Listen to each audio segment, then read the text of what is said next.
Awesome, All Karel. right. Hi. How are you? Amazing. How are Thank you? you for having me. No, Good, thank good, you good. very much for being here, Of Karel course. Flores. Yes. It's a big Hi. honor to have you on the show. Thank you so much. In the beginning phase of the show, to have somebody with your voice willing to join in for the conversation. It's an honor. No, I think it's important. Thank you for doing this and for platforming. I think, again, we need a lot of conversations in the SASA world, so it's really important. Everybody's playing a part. Thank Great. you. We are here in Greece. Yes, it's beautiful outside. You arrived yesterday? I arrived yesterday, yes. Amazing. And you just finished your first workshop already? Yes, first one down, 2 more to go. A small introduction maybe? Yes, for of the course. people who don't know you yet? Yes. Karel Flores, you live in the US? I live in New York. I like to say New York, not the US. I like to say New York because, there's a lot of going on in the US. So I live in New York, but I'm originally from Mexico. And I was born and raised in Mexico, and I moved to New York when I was about 19 years old. And you started dancing young? I started dancing, yes, since I was young, but obviously professionally at 19. But yeah, 19. But still young, very young. Where did the inspiration come from to start dancing? Well, my grandmother is a dancer. Actually, my grandmother is a pioneer of mambo in Mexico. Pioneer of mambo. Yes. What do I have to think about? Yeah, so if you look up like back in the day with like Pérez Prado and Resortes, she was a dancer back then. She was an actress. Because Pérez Prado, he moved from Cuba to Mexico, so he had more artistic freedom, right? Yeah, you actually have videos of my grandmother dancing with Pérez Prado in like movies in Mexico in like the 50s and stuff. It's really cool. Amazing history. And yeah, my grandfather was a salsa artist in Venezuela. So yeah, a musician. He was the director of an orchestra, salsa orchestra, and my grandmother used to sing salsa with him in Venezuela. Yeah. So you were born with it. I guess so. Yeah. I mean, I never thought I would be a salsa dancer at all. My whole family is either artists, actresses, or singers, or musicians, or something. I have also another uncle that also is a salsa musician, pretty famous in Mexico. But I never thought I would do this. Wow. It's just like I guess it happened. And now you travel the world. And now I travel the world, Maybe one of the most well-known names even in the salsa world. Yes, thank you. I mean, I've been here for a long time now. Yeah. So what did that journey look like for you to get into the world of salsa? Yeah, so I was a cheerleader in high school. My cheerleading instructor, she was like, hey, do you want to be a part of this group? We're going to do like a mix of dances to go to, it was called the club. But in the choreography, there was like hip hop and cheerleading, and there was a little bit of salsa. And in the little bit of salsa, it was a lot of spinning. And I loved it, as you all know. I like to be twirling. And I was like, what is this? Yeah, it was like the first thing that really caught my attention. And from there, I love this. Like, I want to get into it more. And then little by little, I started like finding more like spots that dance salsa. And I lived in a town like 2 hours away from Mexico City. It's called Cuernavaca, and then I moved to Mexico City for salsa, to dance with Salsa con Clave, which is a very famous Mexican company. It's no longer like kind of dancing anymore. The directors Victor and Gabby. I went to Mexico City to dance with them. I was taking a year off college, and then with them I traveled to San Francisco. Which year was this, more or less? This was 2005. Okay, yeah. And then we went to San Francisco, and in San Francisco I met Yamule. And we became friends with Osmar, and then he asked us to come to New York, and we kind of like just traveled a little bit. We went to Boston, we went to New York, we took classes, and that's kind of how like the origin story, how is the origin story. And then I started staying, and then it's been 20 years. Yeah, suddenly it was 20 years. It was never a full decision. It was never, I'm going to New York to dance with this company, I'm going to move there. It just kind of like continued to happen. Go with the flow. You could say. So people that come to your classes, people from all over the world, they come to take your classes. What do you want them to think about when they think, I'm going to take a class from Karel? I think the first thing that I really want people to be able to feel and to see is how much I love to dance. That's the one thing that has made everything really possible for me, in spite of a lot of things that have happened, in spite of being tired, in spite of being judged, in spite of being all the things, is that I actually really love to dance. That's what keeps me here, and that's what's kept me here for a long time, that I love to dance and I love to teach. I think that if people already know that, I think that's a good starting point to come to my class, because then they're gonna be faced a little bit with like a big challenge, right? I think there's people and there's classes for everything. My class is not the class that you would think to like, I'm gonna go to that class and just like have a blast, right? Like we're gonna repeat one movement over and over and over and be like, whoa, and everybody's gonna leave feeling like they went to like a huge party. Yeah. That's probably not how I would describe my class, and I think there's so many of those classes, which is amazing, right? We need a diversity of things. My class is more, I like to think that it's more for internalizing concepts, even if it's at a Congress. My class is more to maybe create some body awareness, to think about concepts. I will challenge you with steps for sure, but I will always kind of stop. I will always try to explain technique because I really value technique as a stepping point into be able to really be free and to really express yourself with dance, because people think to separate them a lot. They think it's either express yourself and feel it or have technique. To me, they're not separated. To me, it's one that allows you to have the other. And also people think technique is like a rigid thing and a boring thing, and I don't think it necessarily has to be, but I do think that to reach your full potential, you need a good foundation and you need good technique to really reach your full potential. So I'm always going to stop and I'm always going to talk about technique and explain technique, and I'm also always going to touch up on things that I think are, have been valuable to me and that I want to share with my students, that are mental things, or how to navigate challenges, or how to think of things a little bit differently. So I will challenge you. I'm not gonna lie. You're not gonna come to my class and we're gonna do 20 Suzy Qs, which I think there's a lot of value in doing 20 Suzy Qs. Not everybody can do a really good Suzy Q, but yes, I will challenge you with different rhythmic patterns, or I would challenge you with change of direction or with speed. If you are open to a challenge and you're open to listening, to analyzing, to thinking about your body rather than thinking about your step, you will leave the room with more questions than answers. And I think that's the point of a class. Oh, that's a good one. To really leave with, why couldn't I do this, right? Because a lot of people come to class, whether it's my class or any class, and they think, I can't do this, let me leave. And I don't see, that doesn't make sense to me. And I understand. Listen, I've really grown and I understand everybody's different. Maybe they have their period and they feel like shit and they don't want to feel challenged at that moment, and I get that. But I think I'm talking about more in general. I feel if something is not coming out, that's when you try a little bit harder. Then that's when you stay. That's when you ask questions to your teachers. It's like we're communicating. We're a community. We're an ecosystem. I'm getting things from my students. My students are getting things from me. And hopefully I can share my expertise and my experience to make you think about your dance. Just to give them that base that they can work with tool. and then build their own personalities on top exactly. of it. It's a tool, right? I try to give them the tools so then they can develop as dancers when they come to my class. So if you come to my class, don't think that I expect you to be perfect or do things like me. I just expect you to be human, to be a student, to be somebody that's open to learn, open to failing, open to trying again, open to asking questions to me, to themselves. That's, I think, what I ultimately look for myself as a teacher. Great. Well, thank you for that answer. Now people know what to expect. Yeah, I mean, I'm sure everybody expects. No. People know what to expect. People are afraid of my classes, but I think this opens the door for them to understand that it's not just about the challenge of them being perfect, but just everybody's welcome. And has your teaching style changed over the years?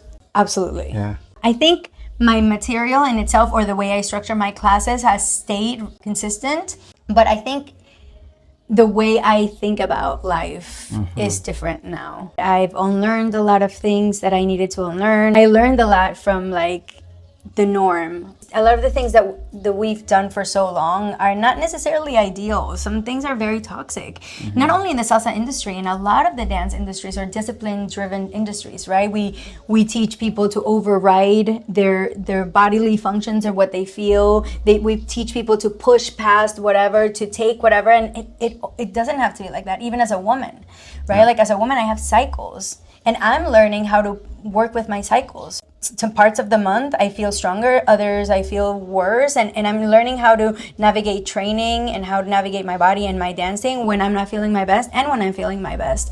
So I've learned a lot, I've unlearned a lot, and I'm trying to decentralize myself a lot of these times, right? Because sometimes I used to go teach, and this is how I think about things, and this is how I want to do them, and that can hurt people sometimes, because even if you have good intentions, you can have negative impact on somebody. That's something that it took me a lot, and it's hurt a lot to even realize it, because I'm somebody that has always had good intentions. That doesn't take away the harm And when I say harm, I mean, like, harm can mean many things. Harm can be somebody left your class feeling worse than they came in. That's some type of harm. Because when we think about overriding people's bodily functions, what you were talking about before, undue pressure maybe we put on people, we mostly think about maybe the performance area, trainings, teams, or maybe with your partner, or sometimes even people pushing themselves. But you also feel like that happens in more educational setting in the classes. But even not that, even being able to observe my students, and sometimes, for example, now I go, okay, I'm gonna put an extra step. You don't all have to do the extra step. If you feel like this is too much already, keep going with what you have, and I'm gonna give the extra step for the people who feel like they want a little extra step. Before I'll be like, if you like, make sure that you have the whole combination. And it had good intentions. My intention was to push people, but not everybody can be pushed the same way at the same time, especially because when we're in open classes, everybody has different levels. And even when we have, let's say, an advanced class and everybody's advanced, they still are at different parts of their cycles. They're still going through different things. So for me, it's more like learning to observe and to be just a little bit more empathetic and to really understand that everybody's different, everybody learns different, and everybody's going to react differently to different things, and to have a little bit more compassion, but not only for them, but also for myself. Because sometimes you're not going to please everybody, even if you try really hard. So I've been balancing both, like, okay, yes, maybe I've harmed some people with my delivery or the way I've done things, but also I was doing the best I could with what I had. And this search for a more empathetic approach to teaching, do you think that's like a personal story, or is that something more general that you see changing in the scene and that you also are a part of? I'm not sure that that's changing in the scene, but I think that that's changing in the world. I think the conversation about being more compassionate and more empathetic is a conversation that is being really amplified in the world, especially in very feminist spaces or very community-based spaces. That's something that is really, really talked about a lot. I don't know that we've caught up to that yet in the scene, though there are a lot of really good instructors, like Zara Balzat, for example, or Atoy, right, that are doing really, really good work, but they're not in every single Congress, and a lot of them by choice, actually. Can you tell a bit more about them? Zara Balzat is a German-based instructor. She lives in Berlin. I believe that she studied psychology of dance. I'm not sure, don't quote me on that, Zara. She's a very smart woman who cares about community, who cares about the dance, who cares about people. Same as Atoy. She has a team in New York. She's not super like, again, like mainstream like other artists, but she's doing amazing work with her company Baila Society. There are a lot of instructors out there. We're just not seeing them in congresses. Yeah. And do you think that is just because they are in a minority, or do you think there's also some dynamics at play that give people more platform and others less?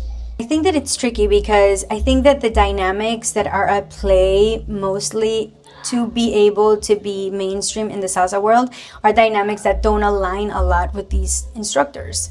So it's not so much that we're not platforming them, is that they also like, I don't want to speak for them, obviously, but so a lot of these times, even me now, do I want to continue to be inside of spaces that are not inclusive or safe for people? So I know that maybe a lot of people maybe saw it before. Because we have this perception that success in the dance world, in the Latin, Afro-Latin dance community, means you're traveling in all the congresses. That's a perception. So then a lot of people undermine their values or cross their own boundaries to be able to be in that circle that sometimes is not really healthy for you. Like it's never healthy for you to have your boundaries crossed over and over, to have your values undermined because you want to reach something. Of course, there's always going to be compromise in everything that you have to do, but it shouldn't be the baseline that I have to give up my values to be able to fit into what people think I need to fit in to be in this environment. I think there's a lot of people that simply said no or saw it before. I see it now, I didn't see it before. And I played a big role into maybe even a lot of the harmful dynamics for women that happen today. Sadly, hard to accept, but it's the truth. And I guess that also moves you to not just have yourself out there as a professional dancer, but also more as an activist. I mean, it's hard for me to receive the word activist because I don't feel like I'm an activist. I just think that I'm a fed up person that wants to have a better community and somebody who's been, like I said, learning and unlearning, and who I can't unsee things anymore. That's the thing, right? A lot of these people, a lot of the dynamics that happen is not necessarily because people mean harm or because they want to ignore it. Sometimes they don't even see it. But once you see it, it's really hard to go back, right? So I don't know if I'm an activist. I don't know that I deserve that title, but I do know that I can't unsee things. And once you get to that point, and I also have a big mouth, I can't stay quiet, which has been part of my demise and part of my success. Wow. So yeah, it's hard for me to see things and then just pretend they're not there. Yeah. Right? So I've been putting it into my dance, I've been putting it into my community, into myself, because I don't see any other way to exist. I can't ignore it. And the ladies you were talking about before, Sarah and... Atoy, yeah. Sarah Balzar and Atoy, yeah. Yeah. Did you set up with them the Not Just Cheeseme? With Atoy, Sarah, we didn't do, Sarah's not part of Not Just Cheeseme, but Atoy is part of Not Just Cheeseme. So yeah, when a lot of things started getting stirred up last year, we got together, a group of us, to create Not Just Cheeseme, which is a space for education, for community, for, again, exploration, for touching difficult topics, for survivors to have a place to feel safe, to have people to talk to. I'm no longer a part of Just Cheeseme right now, because there's a lot going on in my career, in my personal life, and it's a space that requires a lot of work and a lot of attention. And I just didn't have it at the moment, because last year I got married, and it was like I was organizing a wedding at the same time that I was traveling, at the same time that I was dealing with facing a lot of the realities of what I've been through. And healing and all of that thing. So I had to step down from Not Just Cheeseme for a little bit, but it's an amazing space. I love them. There's no drama. Don't even start it. It's definitely an amazing space with really amazing leaders. They have new additions. I think Julissa Cruz is part of it, and somebody else I'm not sure yet, but they're doing amazing work, and I'm really honored that we started it together. And now I have them as friends and collaborators and colleagues. And then there's also people behind the scenes that help with research and help with, like JC, my husband, was at the time when I was there, was helping with videos. So there's always a lot of people. So to go back to the message of the platform, right now in the scene, in the SASA scene, if we're talking about the world of congresses, dance schools, socials, what is the biggest challenge that women face? This is the thing. The challenges that women are facing in the salsa world are not only in the salsa world. Like, the challenge that we're facing as women are the challenge that we're facing in the world as women. And it's not only women. There's people of color that are facing these challenges. There are queer people that are facing these challenges. And there's nature that are facing these challenges. Because the issue is not the salsa world, the teachers in the salsa world, or the women, or the men, or the this. The issue is the system. We have a patriarchal system. And patriarchal system means that there's the power is centered. The issue is not the gender, the issue is the power. So when people think patriarchy, they're like, oh my God, everybody hates men. It has nothing to do with that. Patriarchy means that there's the power and the privilege and all that is centralized. And it's usually, like we said, like the white man, right, is at the center of things. When we talk about in terms of colonialism or in terms of all of these things. So that's the thing. Like, there's the power that it's put in one person, and everything else is below that person, which takes away community, which is how humans ideally operate in community. So you have the one person that holds all the power, and then everybody is less. Black people are less, people of color are less, queer people are less, fat people are less. If you're not thin, white, male, it's going to be harder for you to get the same opportunities. So in the dance world, it's the same thing. Some people have the power. We know the people that have most of the power, and then everybody else is their dance partner.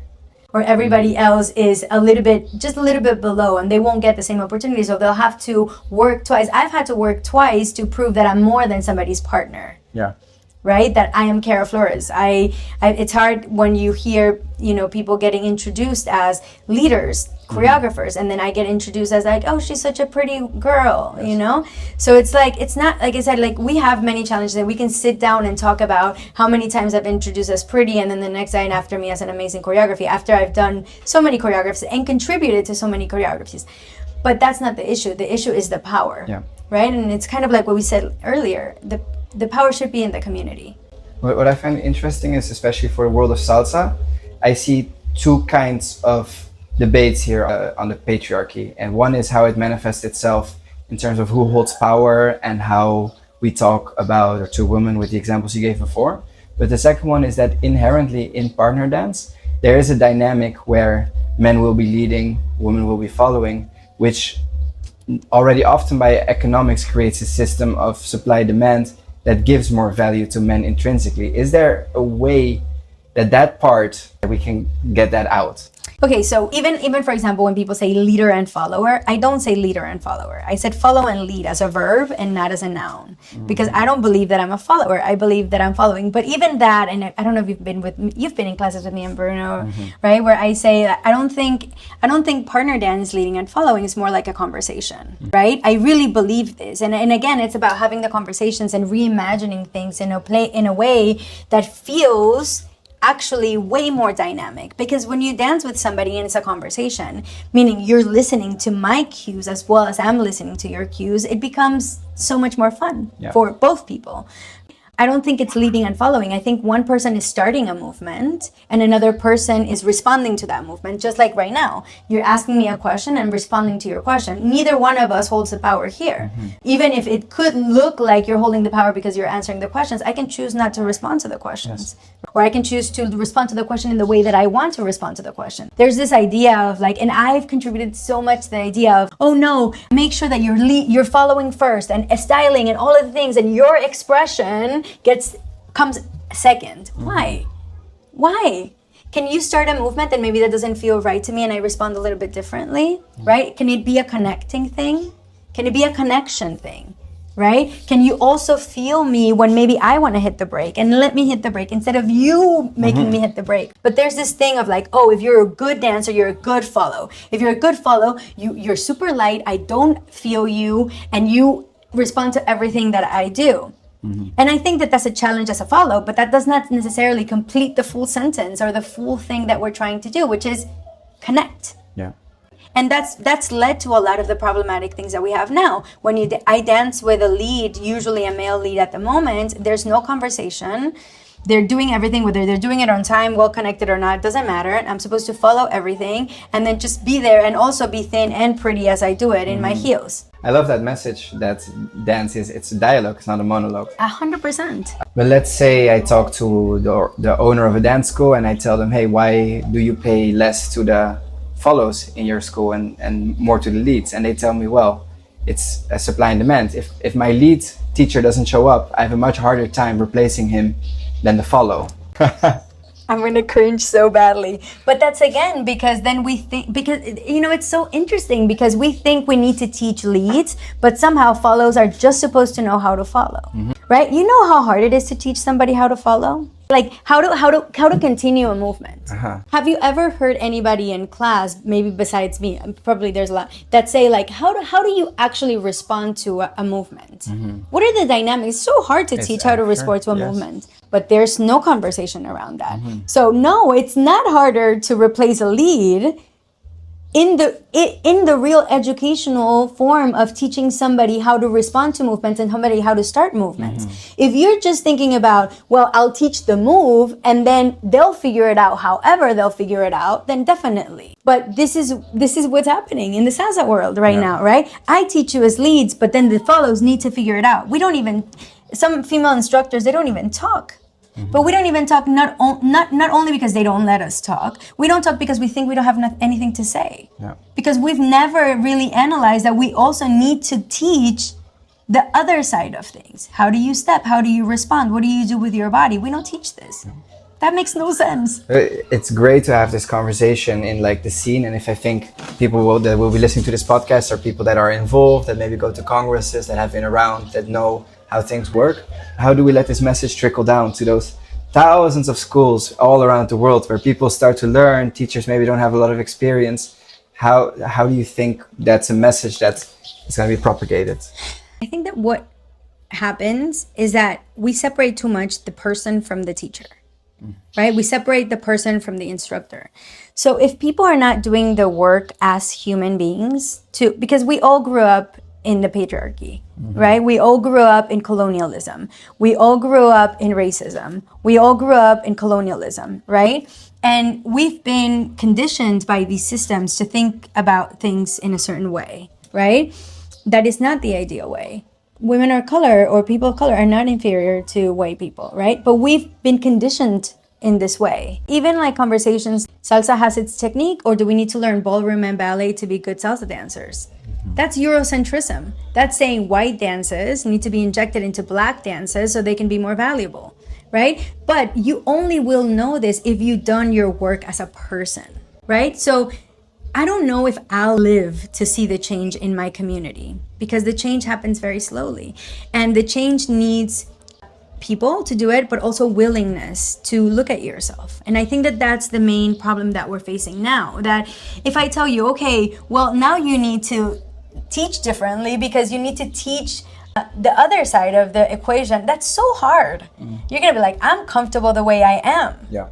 Right? Like, why do I need to now learn how following happens? How can we? No, I'm fine the way I am. It's been working the way I am, and it's been giving me money and power. Why would I change it? Right? You would have to actually really see the issue, be faced with the issue, or care about the issue to be able to change it. And that starts as a person. And this is why people say, but they're not bad people. I'm like, I'm not saying they're bad people, but their actions are harmful. And if they're not willing to look at their actions, whatever the actions are, from abuse to this narrative of leads are more important than follows, these actions harm people. And if you're not willing to look at themselves, then you're dangerous, because you continue to think you're doing things right, and then you continue to harm people. That's the issue. And this is the whole thing about canceling and accountability and all of that. When you look at yourself and your actions, and you hold yourself accountable, then you are willing to make changes that will eventually benefit the community or immediately benefit the community. But if you're not willing to accept that things have to get better and start doing the work to make them better in yourselves, then you're dangerous. So again, it's a big cultural thing. It's not just the SASA, but it's a big burden on our shoulder to try to tackle this, given how systemic it is. It's a very systemic issue for sure, and this is why it's hard. And the issue is that the system is designed perfectly to keep us in there. Because the system, whether it's in the SASA world and in the world, rewards a lot of these dynamics. So of course, a lot of these people are like, I've been doing this for 20 years, I've been doing it this way, and I'm the top salsa dancer, and I make money, and I have thousands of people who follow me. Why would I change it? They don't see that they're harming people and that they're harming themselves in the process, right? They just see what's happening immediately, but most of these people have no awareness. Sorry, what harm to themselves are you referring to? Because when you don't have awareness of what you're doing, probably you're doing a lot of things that are also harmful to you, right? Like, if you think that being isolated in your own throne makes you powerful, it isolates you from community, and community is what makes you grow. We're social beings. Yeah. So a lot of these dynamics, like, it's the simple narrative, the simple one about men, right? If men, the patriarchy tells you that you're supposed to be hard and rough and are the provider, but every person has feelings that they have to move through, and every person is going to experience grief, and it's going to experience joy, and it's going to experience sadness, and it's going to experience all these things.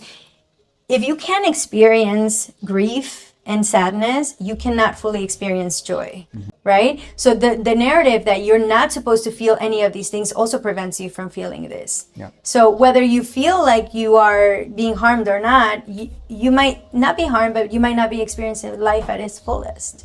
And that's already, I think, really hard. Now, what do you envision as the mission of the movements you've set up, how you see it yourself? Is this something where you say, hey, we can change the way things are, or is it like something we need to leave certain people behind and create something better? I think that's often like a bit the discussion around cancel culture. Yes. I think that cancel culture, I think that leaving people behind is necessary if they're not willing to take accountability. Because this is what we're asking for. Let's take my example. Let's say I've played into the patriarchy for sure without being aware. I've learned from toxic male leaders, and I've done a lot of those things that I've learned to other people. With intention or unintention. Let's take the intention out of the equation. Or let's assume that I've done all of that with good intentions. I've still had an effect on people. I still have messages of people that have said, oh, I left your class crying and I never wanted to dance again because you made me feel like I was not worth it, right? That was never my intention. My intention was to push that person, but that still was the effect. So I can do two things. I can say, well, that was not my intention, and you know what? You should be grateful because you walked into my class and I paid attention to you because you walked into my class. If I harmed you, well, that's not my problem. I wanted to help you. Or I can say, oh, let me think for a second.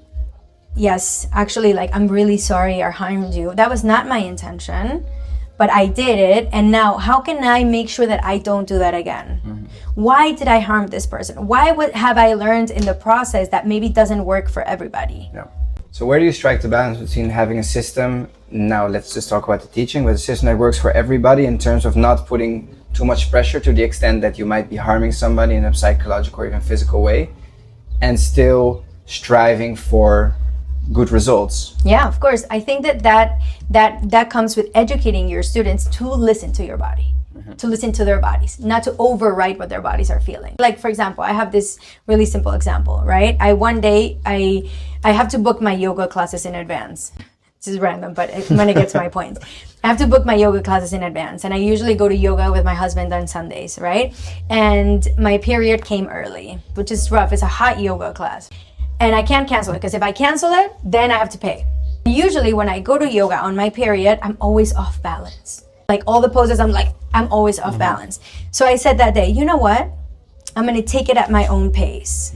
I'm still going to push. I'm still going to do my yoga class. I'm still going to do all the poses, but I'm actually going to listen to my body. And maybe take it a little bit slower if I take it a little bit slower. Or maybe I'll hold the pose a little bit less time. Or maybe I'll whatever. I still showed up to my yoga class. I still trained hard in my yoga class, but I listened to my body in that moment. And guess what? I was never more balanced in my life in a yoga class than in that yoga class, because I was listening. Some things felt like, oh no, actually this pose doesn't feel right for my body right now. Let me do another pose. I didn't stop going to the class. I didn't stop doing the poses. I just adjusted for what my body needed at that moment. Yeah. Right? So I can still be disciplined and show up. I can still work hard, but I can listen to my body. Maybe I need more water. Maybe I need more nutrition. Maybe I need a higher protein before I go to rehearsal this time around. Maybe I need to focus more on my technique in this rehearsal than focus on doing the reps 400 times. Yeah. And I know it's not easy. I don't have the perfect answer when you're dealing with a lot of people. And this is why I don't have a team right now in New York, because I'm trying to figure these things out, right? It's very hard. It's not just in the salsa world, it's everywhere. If you wanna achieve at the highest level, then you're gonna have people that, even though you tell them, hey, listen to your body, if they realize that it's not enough to achieve a certain goal, to be, for example, on stage with the team, and they have to make this trade-off. Am I going to exceed my boundaries to still try and get to that spot that I want to be at? Or am I going to miss my dream? I don't think it's one or the other, though. I actually think that is what has caused a lot of people to burn out, that hustle culture. I think that you can still work really hard while you listen to your body, because a lot of people don't eat well, don't hydrate, don't sleep. So it's not just like, okay, it's not that just I won't push today in rehearsal. It's how do I recover after rehearsal and how I prepare before rehearsal, right? Those are the conversations that we're not having. It's not that you're not going to show up to rehearsal because you have your period, because we live in this culture that again, that's part of the patriarchy. We designed the system for a 24-hour cycle, which is how men function, and not a 28-day cycle. That is how women function. That's, again, patriarchy is everywhere, right? But it's like maybe you still show up to rehearsal, maybe you still work hard, but you prepare better before, you sleep much more those days, you prepare better after, right? So that's a compromise. That's how you can do it. It's not one or the other. That's very hustle culture, and it only leads to burnout. When you don't listen to your body, you will burn out one way or the other. And burnout is not being tired. Burnout is you can't anymore. Your brain, your body, you've overridden your instincts so much that you don't even know who you are anymore. You don't even know how to listen to your body. That's burnout. And that's not a good place to live. Yeah. Because this is where we live. This is our home. Yeah. So if we can't even trust our bodies, if we can't trust ourselves, then we have nothing. I think I fully agree. It would be amazing if we could take into consideration more the personal needs of people. And of course, we all want less people burning out and struggling, whether it's mentally or physically. And it would be wonderful to see teams coming up and achieving at the highest level where this is a priority. Do you think there are any examples of teams right now that do that? Not mainstream. I don't know all the teams in the world, but like I said, I know there are leaders, there are people in the community who are leading this way, but they're not mainstream like in every single Congress. I don't think I see one now. But again, I'm not inside of every single one of these dynamics, and I can't really know, right? I don't know how most of these teams are operating, but in my experience, definitely not. Not the ones that are like really at the top. And would not having teams that perform maybe at that level, let's assume hypothetically, maybe, I don't know if you agree, but hypothetically maybe there's a certain kind of level that is difficult to achieve if we do not unnecessarily push people. Yeah. Let's say if you really try to get to that, is that a sacrifice you're willing to make for a better culture? I don't think they're separated. I think you can reach the highest levels and you can really, really work really hard while still listening to your body. I think that we've really come to believe and understand that, because I see the pushback and I see your wheels turning, right? And I've been here, I've been there, where it's like, no, the only way to achieve the highest level at things is if you destroy yourself in the process. I don't think that's true. I don't think that's true. I think that there's, like, for me, right, there's parts of the months where I can push a lot harder, and there are others where I can push in other ways, right? Maybe it's not every single rehearsal has the same intensity all the time. Maybe some rehearsals are more technique focused, training focused. Some rehearsals are more stamina focused. That's how Bruno and I worked, right? Yeah. We had rehearsals where, especially like he really allowed me to listen to my body, and we would go into rehearsals and I'd be like, I'm really tired. Okay, today let's focus more on like cleaning the details and this. And then we had stamina runs. And it was a day that we would go in and like just stamina runs, one after the other, facing different directions, stamina, come out sweating. And I'm going to tell you the truth, a lot of our most effective rehearsals were not the stamina runs. Were the rehearsals where we took it a little bit slower, we analyzed things, we cleaned things. Both are valuable to produce good work, but we're only here, right? So I really don't think that to achieve your highest level, and is it your highest level if you're burnt out? And is it your highest level if it's not detailed oriented, technique oriented, body protected, community oriented? Is it your best work? I don't know. It's just what we know right now. Right.